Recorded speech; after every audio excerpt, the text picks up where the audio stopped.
Olá, que bom te ver de volta em nossa aula de segurança da informação e ética digital. E hoje nós estamos fazendo uma nova proposta para você poder entender um pouquinho melhor como funciona essa parte de fundação de sistemas digitais, para que a gente possa assegurar o sistema e fazer com que ele fique muito bem utilizado por nossos usuários. Para que isso ocorra, a gente tem aí uma tríade, né? Ou seja, uma CID, onde a gente vai ter aquelas 3 letrinhas extremamente necessárias para a segurança do nosso sistema, que é a confiabilidade, a integridade e a disponibilidade de nossos dados. E para que isso ocorra, como é que eu posso estar trabalhando com isso? Já pensou como isso realmente funciona? Para que a gente possa ter uma ideia sobre todo esse processo da tríade, a gente tem que pensar da seguinte forma: o que é a confiabilidade? Ele é o acesso restrito apenas para pessoas autorizadas. Um bom exemplo disso, o nosso e-mail, né? Que lá você precisa de um login, você precisa de uma senha, e assim você tem acesso a essa informação. Se por um acaso você não conseguir acesso à informação, é porque, de uma certa forma, você digitou uma senha errada ou você digitou o login errado, então você não consegue acessá-lo. Uma outra pessoa, uma terceira pessoa, não vai conseguir acessar os seus dados se não tiver essas informações. Então ele se torna, no mínimo, confiável. Concorda comigo? E assim pensando, a gente também pode continuar aí, dentro dessa mesma lógica, com a integridade de nossos dados. Mas o que é integridade? É algo que você não pode mexer, ou seja, o dado tem que ser aquela informação tem que chegar com você de forma confiável, como já vimos anteriormente.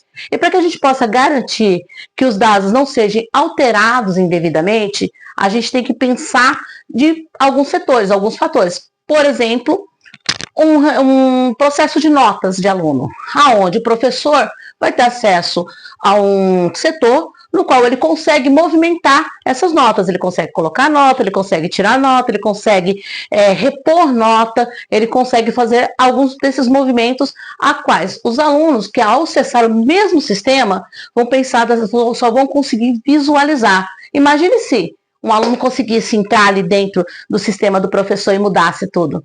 Não ia dar bom, né? Exatamente. Então, ele tem que ser íntegro e a gente tem que saber como isso também é implementado, ok? Mas para que esses dois funcionem, a gente também tem que ter a disponibilidade. Como eu falei para vocês, o aluno tem que entrar dentro do sistema e ver as suas notas, assim como o professor tem que colocar as suas notas. Para que a gente possa entender melhor essa parte da disponibilidade, a gente pode pensar aqui num caixa eletrônico, que deixa ali, por exemplo, todas as transações bancárias 24 horas disponíveis para o seu usuário. Supondo que Deus livre guarde algum problema aí de madrugada, você pode ir ao caixa eletrônico e retirar um valor em dinheiro para poder dar suporte àquele problema. Não é verdade? Então, ele tem que estar disponível a qualquer momento que você precisar. E aí a gente fecha a nossa tríade, que vai ser a confiabilidade, ou seja, o meu dado ele é confiável, o meu dado é íntegro e o meu dado está disponível conforme a minha necessidade. Fechamos aqui a nossa querida tríade, aonde também vamos pensar de um modo mais resumido para tudo isso. A gente vai ter aquele pilar que garante alguma coisa, ou seja, o meu pilar de confiabilidade, ele garante que apenas pessoas autorizadas acessem as informações. Um bom exemplo disso, que a gente já colocou aqui, foi a nossa senha e e-mail. Já o meu pilar da integridade, ele vai dar que os dados não são alterados indevidamente. Então, ele vai proteger as nossas notas escolares. E aí, na disponibilidade, as informações têm que ser acessíveis quando necessárias. Por exemplo, o nosso querido Banco 24 Horas. E é este o ponto em que você pode estar trabalhando dentro do sistema para criar a confiabilidade necessária para ele. Não se esquecendo do fator humano, tá? Precisamos proteger nossos dados. E como a gente pode proteger? Como a gente pode, inclusive, ajudar o nosso usuário a entender como proteger os seus dados? A forma melhor de proteger os seus dados hoje é trazendo, por exemplo, senhas bem melhor elaboradas. Não adianta você colocar a data de aniversário, 1, 2, 3, 4, 5, 6, que isso não vai funcionar bacana, ok? São, digamos, senhas muito fracas e de fácil acesso que qualquer um pode ter essa acessibilidade e pode pensar, pô, vou colocar e vamos ver se funciona. E geralmente funciona. Então, você pode fortalecer essa senha. Como você pode fortalecer essa senha? Letras maiúsculas e minúsculas, numerais, símbolos como hashtag ou cerquilha, como o pessoal costuma chamar, né? E também arroba. Então, você pode estar utilizando isso aí, fortalecendo a sua senha, fazendo com que sua senha fique cada vez melhor, tá?